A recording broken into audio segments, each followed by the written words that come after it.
Most of my friends know that I do a lot of shiny hunting. I'd actually be willing to bet that you do a lot of shiny hunting as well, considering you clicked on this video. Shiny hunting is what I want to build this channel around. Am I particularly good at it?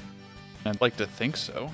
I've taken on some pretty intense hunts, but then again, I'm also the guy that somehow failed the shiny legendary in Dynamax adventures. Because shiny hunting takes up so much of my time with these games, I was kind of curious to see how much shiny hunting I actually do. Nowadays, people are getting more and more obsessed with yearly recaps, whether it be for music or even Nintendo's own year in review. So, starting on January 2024, I decided to keep track of the shiny Pokemon I found for the entire year. I'll be formatting this video by month. I'll go through each month in order and tell you a bit about my shiny hunting habits, and any notable shinies I find. Then, at the end, I'll recap the entire year and give you my final thoughts. Before I get into the data, I want to specify what counts as a shiny. For the purposes of this video, I will only be recording shinies I find in officially released Pokemon video games, meaning the main series of games, but also spin-offs like Pokemon Go. I will also only record shinies that I catch myself, or at least the game's equivalent of catching. This means Pokemon traded to me won't count in the list. Basically, if the Pokemon doesn't have my own OT, I won't count it. Finally, here is everything I'll be keeping track of. The Pokemon, including any special form it may be, the date it was caught on, the game it was caught in, the method I used to find it, including randomly encountering it, how many encounters it took to find it, if I happen to be keeping track of that, the Pokemon's typing, what level it was caught at, the Pokemon's gender, Pokemon's nature, and what Pokeball the Pokemon was caught in. Obviously, not every Pokemon caught will have data for each entry, especially those caught in Pokemon Go, but blank entries won't negatively influence the rest of the data. If you want to skip ahead and just see the data breakdown of the full year recap, feel free to go to this timestamp. But with all of that being covered, we are ready to get into the first month. In December of 2023, I started shiny hunting for the starters in the Scarlet and Violet DLC. This carried over into the new year, and as a result, I was able to find many of them. I don't want to go too in-depth into this hunt, because I actually plan on making this into a full-fledged video, but here are the Pokemon that I caught in 2024 for this specific starter hunt. Additionally, I found many other shinies while hunting them. Most notably, Exeggutor, which I found 6 of this month, 4 Cantonian and 2 Alolan. Outside of this hunt, I found a bunch of other random shinies with sandwiches, including Lapras, Smeargle, and others seen on screen. I started picking up where I left off last year, finishing my legendary Dynamax adventure hunts in Shield and my soft reset hunts in Ultra Sun and Moon. I hunted with these two methods together throughout the entire year, and as a result, for the month of January, I found 5 shiny legendaries with these methods. For Dynamax adventures, I found Cresselia in 35 encounters and Azelf in 24 encounters. In Ultra Sun and Moon, I caught Xerneas after 3,694 resets, Vermillion after 2,076 resets, and Cobalion after 771 resets. About halfway through January, I bought a second-hand copy of White 2. Before I reset and replayed it, I wanted to transfer any valuable Pokemon over to my copy of Black 2. First is the shiny Dratini that Benga gives you after you complete the Black Tower or White Tree Hollow. But there's also an overworld shiny Haxorus available at the Nature Preserve after you see every Pokemon in the Unova Pokedex. While I didn't catch these on my own save file, I still had to progress through more than half the game in order to obtain these shinies, so they will be added to this list. At the end of the month, I booted up Legends Arceus, one of my favorite games to hunt in. First shiny I found was an unremarkable Remoraid in the Cobalt Coastlands, but second was a Hisuian Samurott in the Alabaster Icelands. It's a great shiny that I was very pleased to get my hands on. Overall though, January was an incredibly successful month, raking in a total of 72 shinies. If I could even catch half as many as this for each other month, I would be more than pleased. Things were really looking up, and I was pretty excited to move into February.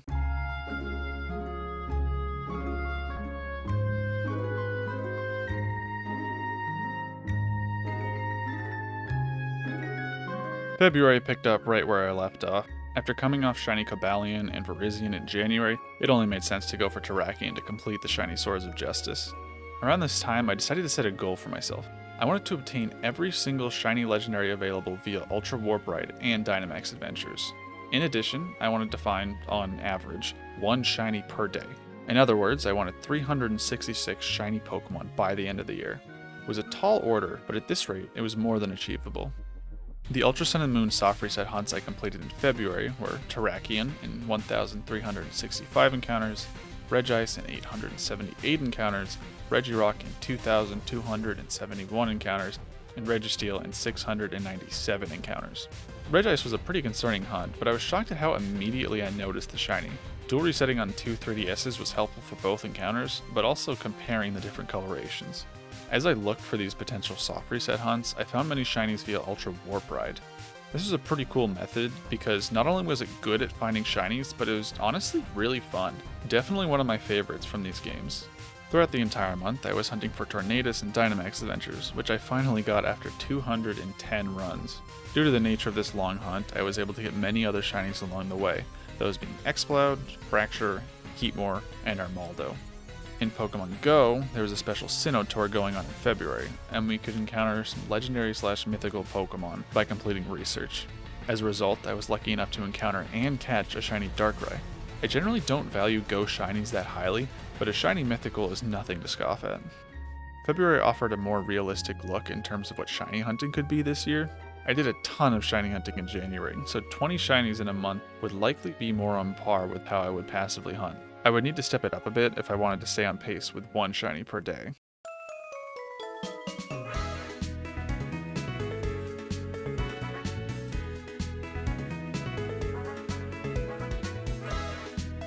March 2024 brought the Kanto starters to Terra raids in Scarlet and Violet, a special treat right after Pokemon Day.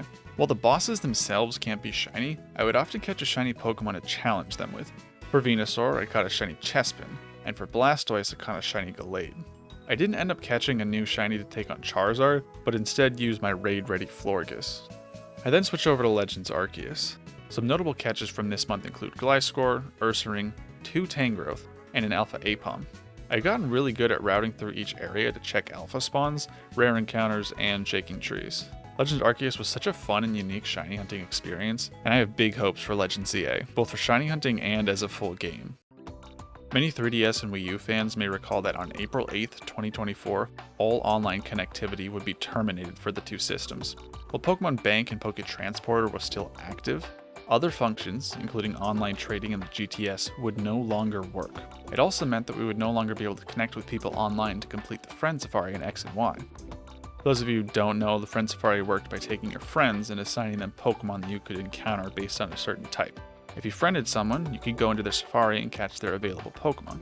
For instance, here are my Pokemon available in my Safari. I used a website called Safari Code that allowed me to chat with others in order to friend people and then gain access to every Pokemon available in the Safari. It was an incredible experience and I'm very pleased to have helped people complete their Safari. And I was pretty proud to complete my own. The main reason I wanted to do that is because the shiny rate in the Friend Safari was roughly 1 in 600. There were plenty of great shinies available, and throughout March I managed to collect 10 shinies via Friend Safari. A couple of my favorites include Ivysaur, Charmeleon, Wartortle, and Fracture. These are great hunts that I will definitely be doing more of in the future. Overall, a pretty average month with a few standouts like the Alpha Apom and the Kanto starters. March was a big month because of the 3DS online shutdown, so I was pleased to be able to catch as many shinies as I did while still completing my Friend Safari hunt. Hopefully, April would be able to keep up the good pace.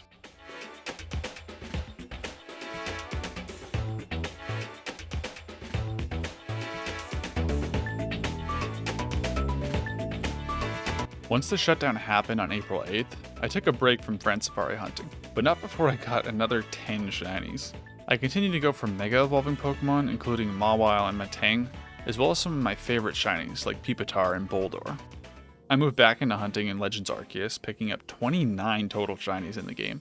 I had perfected the entire Pokedex when the game came out, meaning I had max shiny odds for every single Pokemon, which resulted in me raking in the 29 shinies before ultimately putting the game down halfway through the month.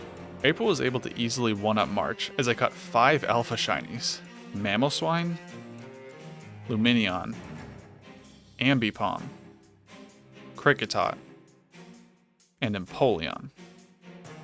I was pretty damn shocked at how many appeared. Amusingly, both Ambipom and Empoleon are duplicate Alpha shinies, with Empoleon actually being the 3rd shiny Alpha of its kind in my boxes. Despite my Alpha luck, my favorite catch this month was actually a regular shiny. It's a shiny flying Togekiss in the Obsidian Fieldlands. This is a Pokemon that I've checked basically every time I've entered the area, and one I was never sure would actually shine. Hearing the sparkle up in the air and throwing wing balls was pretty exciting.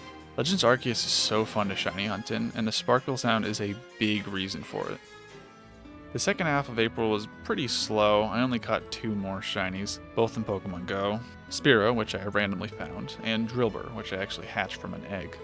April was another great step in the right direction, but slowing down towards the end was a bit concerning. I wasn't sure I'd be able to keep up the pace, as the last 2 weeks were spent without any time focusing on shiny hunting. We would just have to see what happened in May.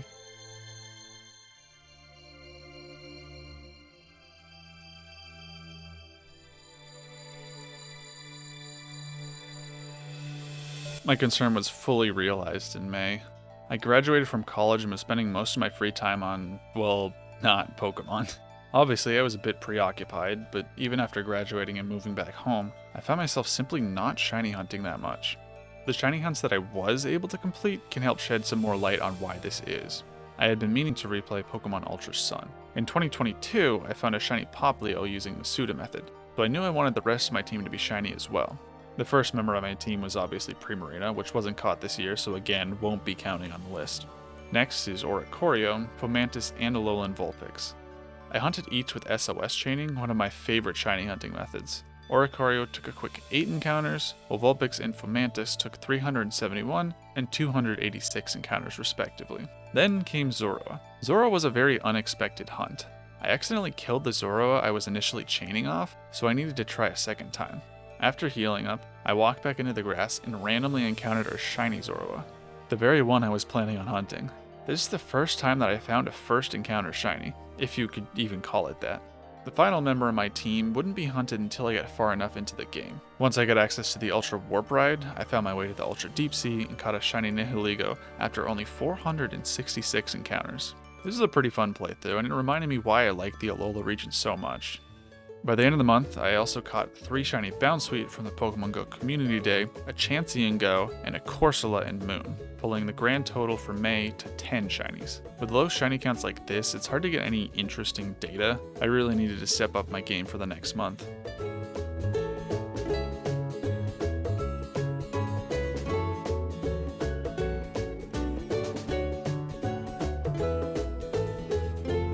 I did not, in fact, step up my game in June. While I caught 16 shinies, a bit more than May, every shiny was caught in Pokemon Go. I didn't spend any time shiny hunting in the main series games. With the warmer weather of the summer, I went on walks more often, plus I was pretty busy with work, which explains the higher amount of Go shinies. June had 2 community days, a standard one starring Goomy and a classic starring Cyndaquil. I managed to catch 8 Goomy and 6 Cyndaquil, pretty standard showing for a community day. I was even lucky enough to do a trade with one of my shiny Goomy and get lucky Goodra. Now, if for some reason you're keeping track, that's already 14 shinies out of the 16 total, meaning there are only 2 other shinies that I caught. Were they interesting Pokemon? Cool colored shinies? Difficult finds? No. I didn't get anything cool. Lickitung and Glameow. That's who the other shinies were. What a lame turnout for this month. I genuinely don't know why I didn't do too much shiny hunting. I just didn't have motivation. I vividly remember looking back on June and realizing how much this would set me back. Here's some of the data for the month. It's nothing interesting. I don't want to dive any deeper than this. We need to move on to something more active and hopefully more successful. I wasn't planning anything exceptionally big for July, I just wanted to get more on track to achieve my goal. I continued to go on walks throughout the month, snagging more and more Go shinies, a couple of notable ones including Voltorb, Ralts, and Meltan. This was all during the build-up to Pokemon Go Fest, a yearly event with cool Pokemon and raids. 2024 had a bunch of raids featuring the Ultra Beast and Necrozma, specifically its Duskmane and Dawn Wings forms. I did about 30 raids, but only came out with 1 shiny Necrozma. Still a pretty exciting find, especially because I could change its form. A friend of mine traded me one of their spare shiny Necrozma so that I could have both forms. Keep in mind though that this traded shiny won't count on the list, as it doesn't have my OT. Next is another community day in which I brought home 11 shiny Dynamo. But more importantly, on the same day I caught a shiny Reshiram in Dynamax Adventures. Throughout the whole month I had gotten back into shiny hunting and Shield like this. First I got the Reshiram after 142 runs, and then I got a quick Ho-Oh after only 10 runs. July was a massive turnaround for my goal. I got many shinies, but in the future I wanted to focus more on hunting in the main series of games. Not only did it give me more control over the shinies I hunted, but it was also just way more rewarding when I found them. Hopefully I'd have better luck in those games in August.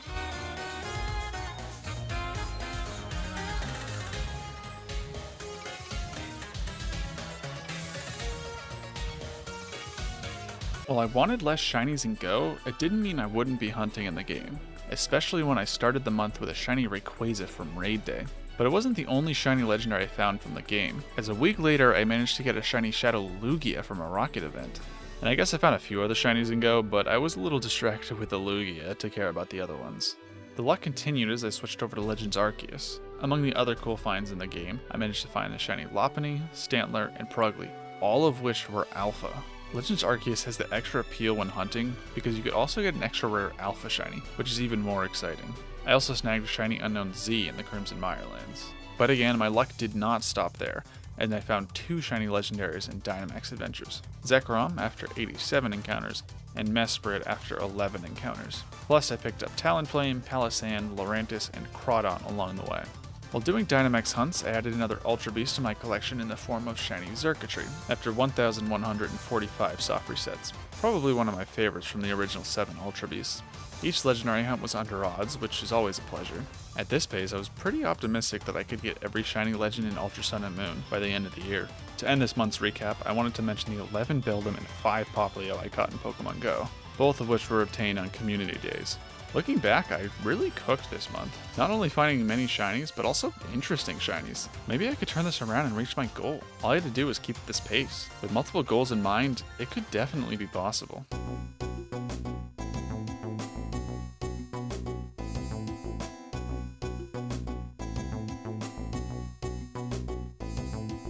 Next up is September, where I actually kind of went crazy with shinies. Not necessarily in quantity, but in quality. In only 1 week, I found Buzzwole in 351 resets, Kyurem in 70 raids, Baramosa in 616 resets, and Lugia in 6 raids, plus several other shinies from Dynamax Adventures. For the 7-star Incineroar raids in Scarlet, I caught a shiny Dondozo to help me, among some other random shinies with extra sandwich time. There was another 7-star raid later in September, a Superior, but I ended up using a Bronzong I already owned to defeat it. Next up is Pokemon Go. While most Go shinies are easy to acquire, it was very rare that I found a Shadow shiny. As I'm obviously hinting towards, shiny Shadow Carvanha showed up from a Rocket Balloon this month. A great Pokemon to get a Shadow version of, it's very fitting of its personality. Then, after some shiny hunting in Dynamax Adventures and some honestly pretty cool shinies, I found Thundurus in 163 encounters. In the process of my Dynamax hunts, I was of course still resetting in Ultra Sun and Moon. This resulted in a shiny Kartana in 3,979 resets and Celesteela in 3,898 resets. Because I reset for a shiny Poipole back when the games released, this means I have found every single shiny Ultra Beast in the Alola games. Clearly, September was another great month for progress. I was spending a lot of time in Dynamax Adventures, working towards a specific goal, one I'll go more into detail next month.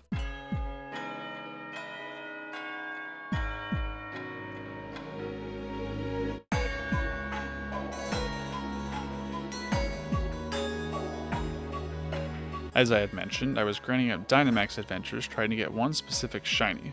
Zygarde had eluded me for 2 whole years, and I was determined to find it by the end of this year. This was one of the hardest hunts I had ever done, one I fully documented in another video I posted last year. It was all worth it though, as on October 9th, after countless hours and dozens of shinies along the way, I was finally able to claim shiny Zygarde. I took a break after this find, both to edit the video and also to simply take it all in. I continued to go on walks though, catching a couple of cool shinies, including Zorua from the Halloween event. There was also a community day featuring Swaddle, in which I caught 9 of them. But once I got back into hunting, I found some cool legendaries. Shiny Latias in Ultra Moon after 1,215 resets, and Landorus in Shield after 196 raids. All 3 of the forces of nature were a pain to hunt. Not only did they hit hard with multi-targeting moves, but they also went well over odds. Awful hunts for mediocre shinies. But other than a few random shinies in Go and Dynamax Adventures, there isn't really much else to note. I totaled 27 shinies this month, just below an average of 1 per day, but still relatively on track. Zygarde was an insanely good find, massively overshadowing the rest of the month. Now there were only 2 months left. I needed to finish strong in order to reach an average of 1 shiny per day.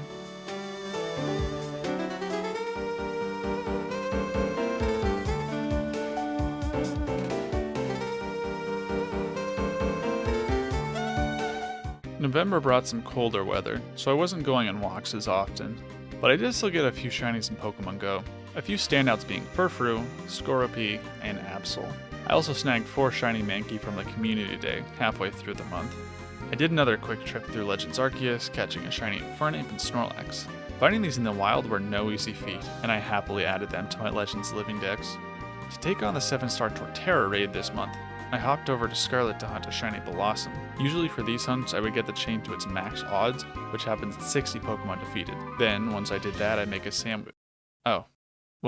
Okay, now I don't need to use a sandwich. Finally, after a bit of a drought in Dynamax adventures, I found another shiny legendary. This was shiny Moltres after 90 encounters.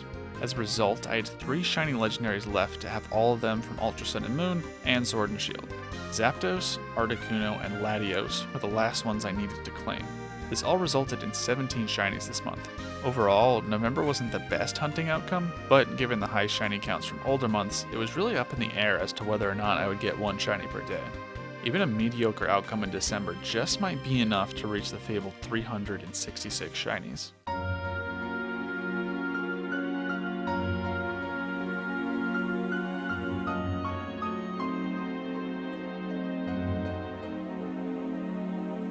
December came and brought, well, the holidays.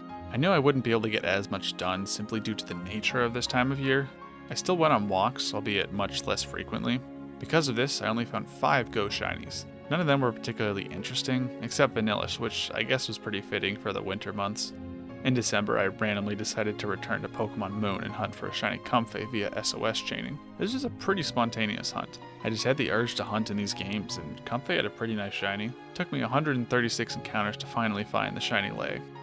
Randomly hunting in Moon got me thinking about other games I hadn't hunted in recently. Because of this, I pulled up Pokemon Quest.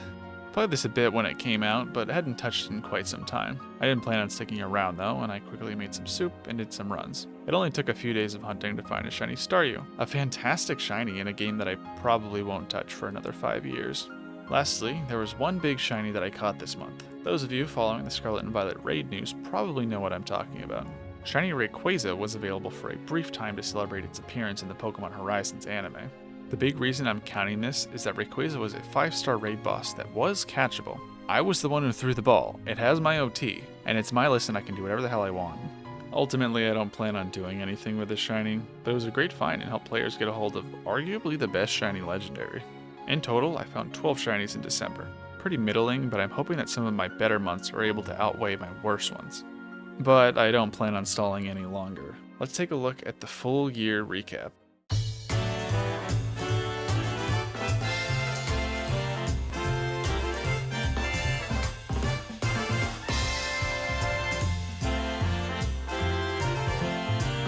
"2024 was a more than successful year for my shiny hunting career. Even though I wasn't able to catch every single legendary I wanted, there were still countless cool hunts that I finished this year. I checked so many legendary hunts off my list, and while there were still a few that evaded me, I'm sure I'll be able to claim them in 2025. In total, I hunted in 10 different games. This is a little less impressive when you realize that White 2 was tacked on from the free shinies, and Quest was added for the sole purpose of boosting the numbers. But if you look towards the top of the list, Pokemon Go showed how dominant it was through community days and the overall frequency in which I played it.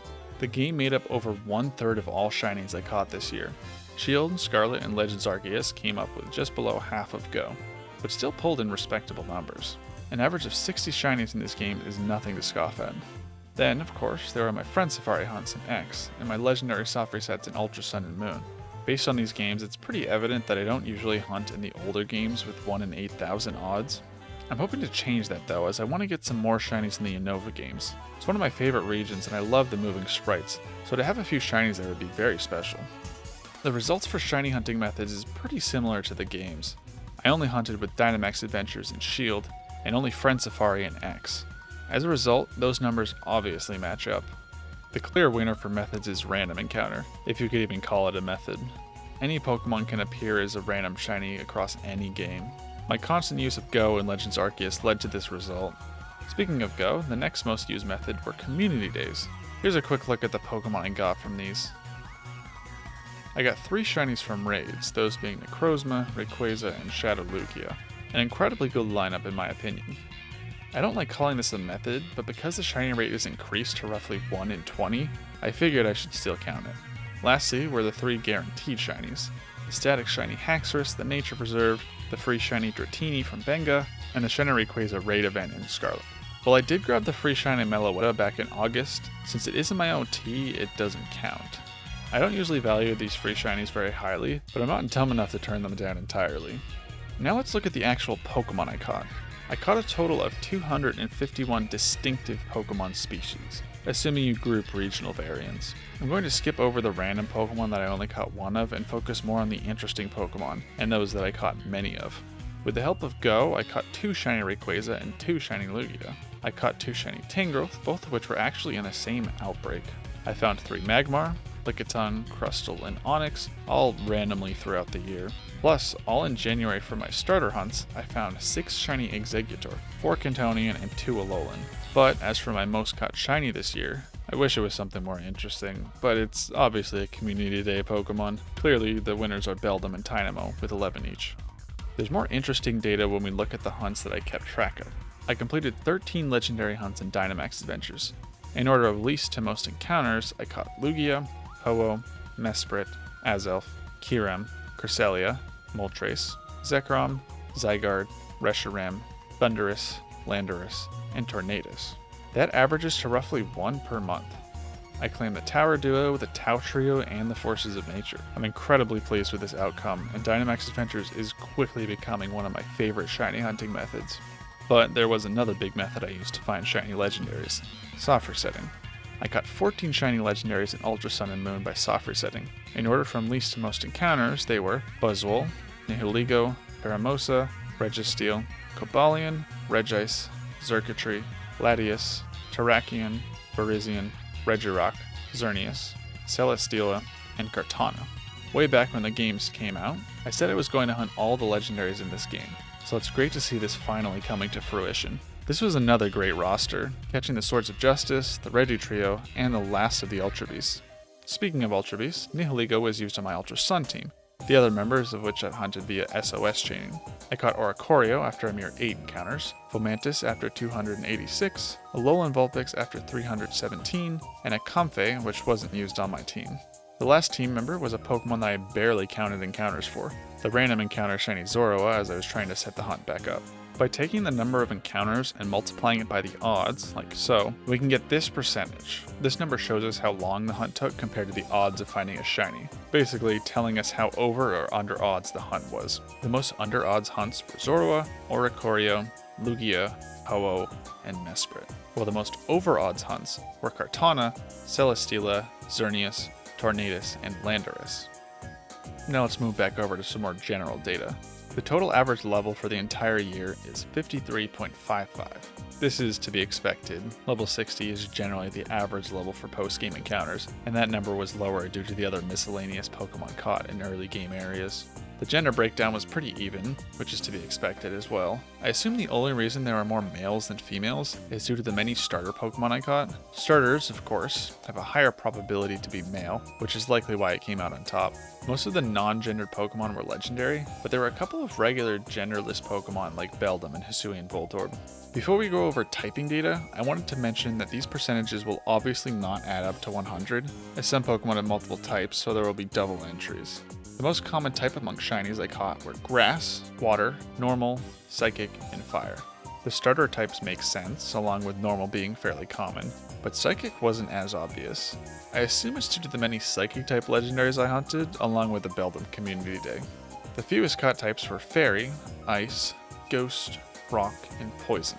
I don't really have much insight onto this outcome. These are generally pretty uncommon types, so maybe that's the reason they came in last. Here's a look at the nature data. The non-natured Pokemon were from games like Go or Quest. Overall, pretty balanced. I don't recall using Synchronize to influence any of these natures, so this is all just sheer random chance. Congrats to Sirius on its first place, and Careful and Calm for coming in last.